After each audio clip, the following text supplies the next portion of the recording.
At a different, aspect of this live music party culture idea would be, DJs. They aren't really live musicians. They don't really play on a guitar. Now, here's where I've got to disagree with you, because I've been professionally DJing since 2007. I've heard that commonly said. Mostly it's, guitar players and other people that play instruments. But when you truly understand what a DJ does with the music, you kind of get a better feel for the musicianship that goes into something like that. Maybe I need to rephrase my statement. I don't think I don't think DJs are not musicians. I fully believe that DJs are musicians. As far as the live performance aspect, it's a very different aspect than like going out to Cheatham Street and watching a singer-songwriter, sit up there with their guitar and play. Right. It's kind of like a Wizard of Oz, man behind the curtain kind of thing. It definitely is. Most people don't always realize that there's a DJ up there, Matt Alvarez has a story. It's what makes a party culture. Well, a party. Mixing records from one song to the next creates an environment that is not only enjoyable, but also sets the scene throughout the night. This process requires creativity, a taste for music, and most importantly, passion. Becoming a formality of art, it is simply the DJ that bears that responsibility for creating that vibe for the night. But within this culture, history can tell how the role of the DJ has always been changing and evolving as time has moved forward. The different genres of music have certainly shaped the craft to where it stands today, a cultivated mix of different preferences for different groups of people. Tie that in with improved user-friendly technology, and you get a new group of people who strive to be the person who stands behind the infamous wheels of steel. That's what happened to 23-year-old computer science major Mike Estrada, aka DJ Trigger Mike, who got sucked into the hobby a little over a year and a half ago. With the inspiration of a friend and a guiding wing, Estrada feels privileged to have the opportunity. I was fortunate enough to have a mentor as a DJ. A lot of DJs, they just learn on their own, but I actually had a mentor. He helped me up a lot. He picked me up from the ground, and, he showed me the ropes and everything, and he explained to me different kinds of DJs, turntablism. Being new to the game, Estrada has noticed a change that he finds questionable within his short time as a DJ. I guess producing is not really a form of DJing, but nowadays, like I said, it's so elaborate that you can produce live on stage, and that can be called DJing. So it's definitely something a lot more different than it was before. With change in the culture comes the pressure to adapt quickly. Estrada finds with this and a crowded club, playing something that is good can be intimidating, and for the listener is always subjective. If the music is not there, then they're just going to leave. You're not going to make business. So there's pressure from the audience, there's pressure from your boss or whoever you're working for that night. Estrada is still figuring out the ins and outs of the DJ culture, and experience may be the only thing he needs to keep progressing.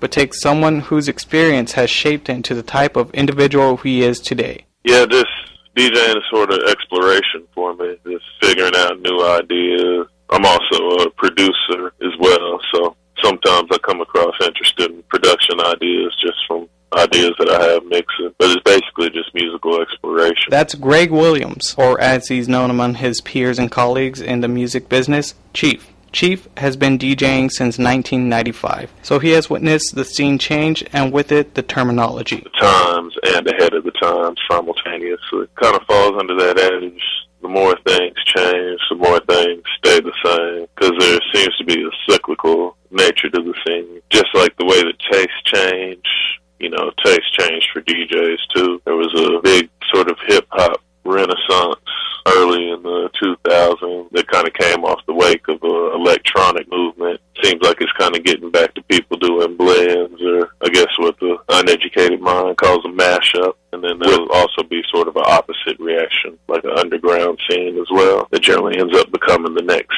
big thing. Chief notices a musical shift in the popularity amongst the changing crowd. As a music provider, the always changing trends drain both his energy and his wallet.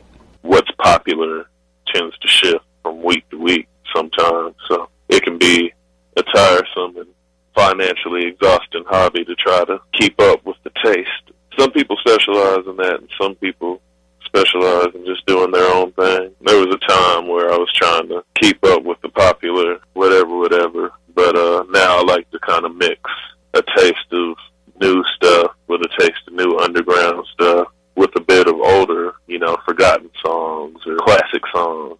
Pretty much everything is fair game for me. Despite the task that may lay ahead for Chief on finding what is seen as the in thing for the week, he still comes back to square one. He says that DJing is a cure for a life of musical addiction. I always tell people that it was a cure for musical ADD for me. I was raised in a family of music lovers. Used to go buy records every payday. So those are some of my earliest memories. Is music like hip-hop and electronic music came on the scene. I started hearing people sample things that I was raised on by my parents. So I realized there was a continuum that was going on with all the music. And DJing just kind of became a natural progression of exploring that, the way all that music goes together and things reemerge over time. Being introduced to music at a young age had the largest impact on Chief's desire to play a part in music. He's traveled across the United States and Europe with his own hip-hop group, but found himself back in San Marcos, a place to call home as he continues his musical exploration. Today's technology provides a simplicity for the average person to jump on GarageBand and produce a quick mix for a party, but defining a good DJ will rely on talent and aspiration for that way of art. Whether you're a beginner like Estrada or a seasoned performer such as Chief, DJs are the brains behind the curtain, the conductors of the party, and the magicians behind the show. For KTSW News, I'm Matt Alvarez. So I think this is another story that doesn't get told enough. I mean, it's very much the kind of conductor of the party, like Matt says in the story. And like you were saying in the build-up, a lot of people don't even know who's playing the music. I mean, usually the DJ booth's kind of tucked away, it's way up high in the club where nobody can really easily see it. But especially with South by Southwest, DJ shows have become more and more frequent for the festival over the last few years. Well, yeah, I mean, DJs draw a different crowd. They don't necessarily draw people that, want to go and see a live music show or watch a band. They just, want to, listen to music or be kind of at a party. Now, I have seen, being that I've been in DJing for what I consider kind of a long time, I have seen DJs perform live where it is very much live creation.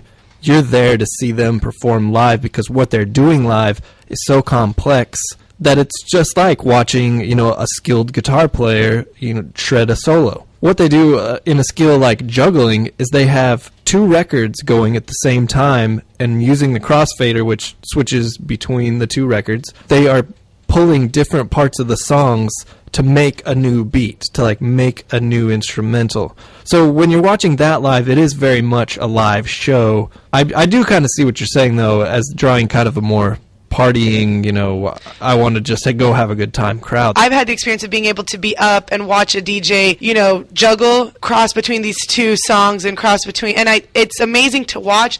So much does go into it, but unless you're over the table watching it happen, all you really hear from the crowd is the effect of the music, and it's all that hard work that goes into it and enjoying it in a different way. Like, you can't, when a guitarist is on stage, you can see him playing his guitar. When a DJ is up top, you see his hands move and his head bob, and all you really feel is what he's putting out there. Very good point. That is a very good point. And I will counter that by saying there's a technology that kind of lets you see what it is they're doing. Actually, what it is, it looks like a little CDJ, which you may or may not have seen, but it allows you to scratch like you would a record, but you do it with video. So in that way, an audience can see the video being manipulated on the screen and how it's projected, which is being done by the DJ using the same technique they use to scratch. I think I've seen that at clubs, right? And they the videos loop over each other. I have seen that. And it is a good visual representation of everything they're putting onto the table, but